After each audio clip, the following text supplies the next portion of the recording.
Hello and welcome to Wedding Wednesdays with Weddings Online. My name is Kelly and I'm a former wedding planner and blogger, and I'm obsessed with weddings. If you're planning a wedding in Ireland, you're in the right place. You're going to learn the tried and tested methods to planning your dream wedding without the added stress. Think of this as your one-stop shop for everything to do with planning your wedding in Ireland, with me, your new wedding planning bestie, and a cup of tea. This is Wedding Wednesdays with Weddings Online. It's the final countdown. You've got 1 week until your big day, and I'm going to give you a list of things that you need to think about so you don't get distracted by tasks that are not important. If it's not yet 1 week to go and you still have a little bit of time, listen to this anyway, because it's going to help prepare you, and then save the episode so that a week before the wedding you can listen to it again. And there's always a written version of each episode on the Weddings Online website. That's weddingsonline.ie/blog, and you will always see a written excerpt of each episode. But today what I'm going to do is I'm going to give you a checklist of all the things to do 1 week before the wedding, and I'm going to break it down into different categories for you. And I also want to stress that a lot of this can be delegated. It's also to be shared between you and your partner. So I'm not saying that as the person listening to this episode that this is for you to do alone. But this is the list of things that need to get done in the final week. So this is the checklist, beginning with category number 1, which is suppliers and venue. First up, you want to give a final head count. If you haven't already done so, confirm the exact numbers with your venue, your caterer, and anyone else who needs to know anything that is happening per person. So if you're having any items that are delivered per person and you need a final head count, now's the time to do that. You want to finalize your timeline for the day. By this point, you've probably already created at least a rough timeline, which will include, the times everybody needs to arrive for different things, throughout the day. So it's when your DJ is arriving, when the makeup artist is arriving in the morning, all of that. But you want to finalize that. If you're printing copies, print a few extras so that if anyone needs one on the day, they've got that handy. Then dates, times, and locations. So you've already confirmed what time people need to arrive, but consider people who are not suppliers, like your wedding party, your parents, all of that kind of thing. Perhaps people who are suppliers that you're not considering, like your transport or your flower deliveries, all of those kind of things. Let each person know where they need to be and when they need to be there. Final payments. If you haven't yet completed all your payments, now is the time to do that a week before the wedding. Just refer to your contract, because some suppliers have specific timeframes when things need to be settled. Some services only need to be settled after the wedding. Some won't happen if they're not settled before the wedding. Make sure you're up to date on all of that information with all your supplier contracts. Gather all your contact details. Literally everything. So if you have different contact details for your wedding venue or your suppliers, you've got a point person for your wedding party, for your family, put all of those details into one spreadsheet and share it with those who need it.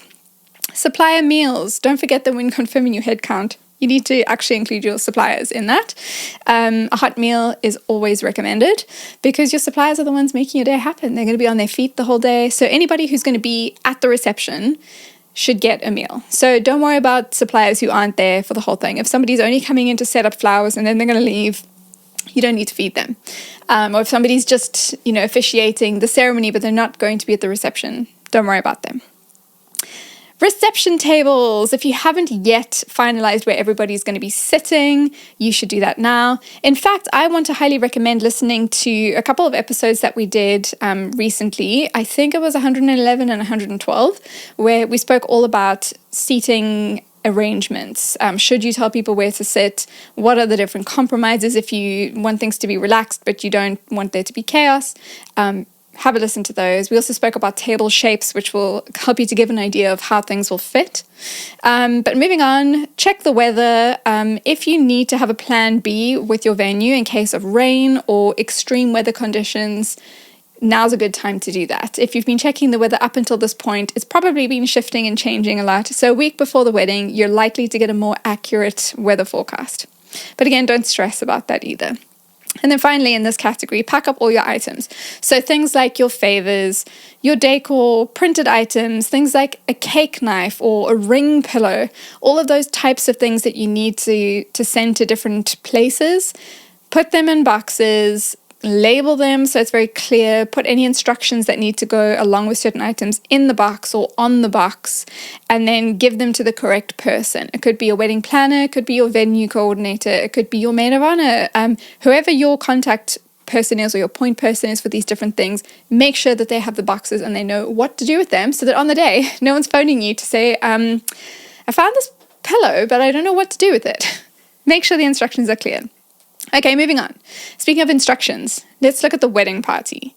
So make sure that everybody understands their wedding day duties. And so there will be some formal duties that everybody in the wedding party will need to know. You know, some of them need to be helping to usher guests into the ceremony venue while others are getting ready for the ceremony. And then you can have some informal ones. And we've spoken about this on the podcast before, where on the morning of the wedding, it can feel chaotic. So it's helpful to have some roles. So you could have one bridesmaid whose role is to, you know, get snacks for everyone. Another person's role could be to create a really cool playlist that keeps the atmosphere really fun and full of celebration and joy. Someone else's role could be to, you know, capture lots of photos and videos. So whatever you've decided, whether you're going for the fun, informal roles or the formal roles or a mix of both, a week before the wedding is a great time to confirm and give out those duties. Family photos. Now, of course, you won't be taking the photos until the wedding day, but it's helpful to give some thought to it now. And what I recommend is having two things. Thing number one, have somebody who's going to coordinate family photos for you, because unless your photographer is a family friend, they're not going to know who's in your family.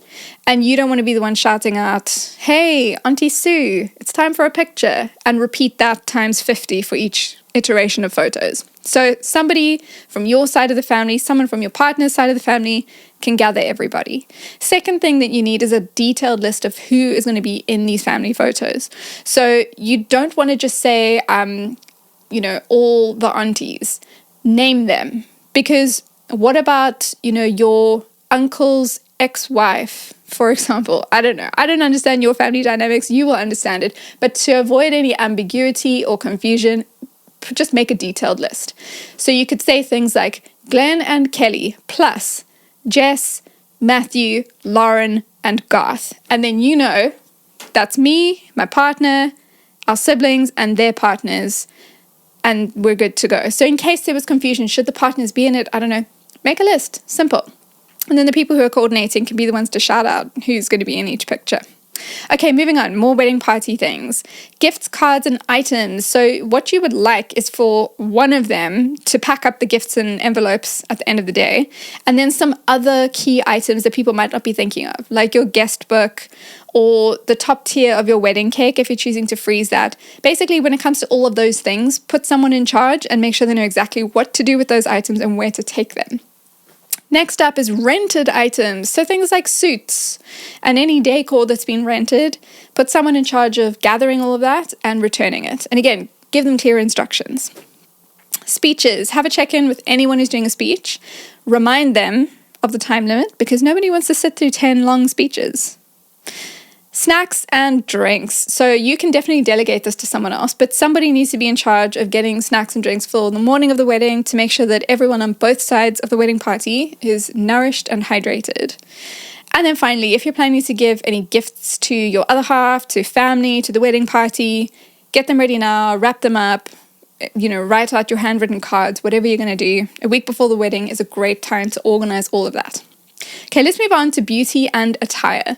Okay, firstly, pack up your wedding day outfits and accessories. So if you're getting ready at home or if you're traveling to somebody else's home or to your venue, either way, you need to gather things. So either gather the items and display them somewhere in your bedroom or wherever you can have them displayed privately so your partner doesn't see them, or pack things up, including your accessories and everything, so that when it's time to get to the wedding venue to start getting dressed, you don't have to start hunting for all the different things, worrying that you're going to forget something.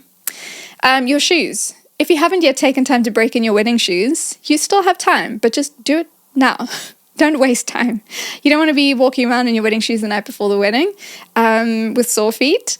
So start breaking in your shoes now. And if you're really stuck, try the hairdryer trick where you put on some fluffy socks, like really big fluffy socks, and you jam your feet into the shoes, and the parts of the shoes that are particularly tight and that are really hurting your feet, just take a hairdryer and put it over those parts, and it'll start to soften the shoes so they're more comfortable. And of course, if you're really in a pickle, pack a separate extra pair of shoes for the dancing so that you can actually enjoy yourself.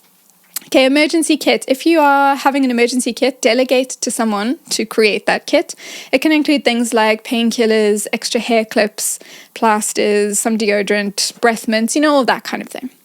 And beauty appointments. You should have your final beauty appointments in this week. Things like your massage, getting your nails done, having a wax, going for your tan, all of that kind of thing. Make sure that you've got everything scheduled ahead of time so that in this final week you can just get going. And then the final thing under beauty and attire is to get your ring clean so it's all sparkly for the big day.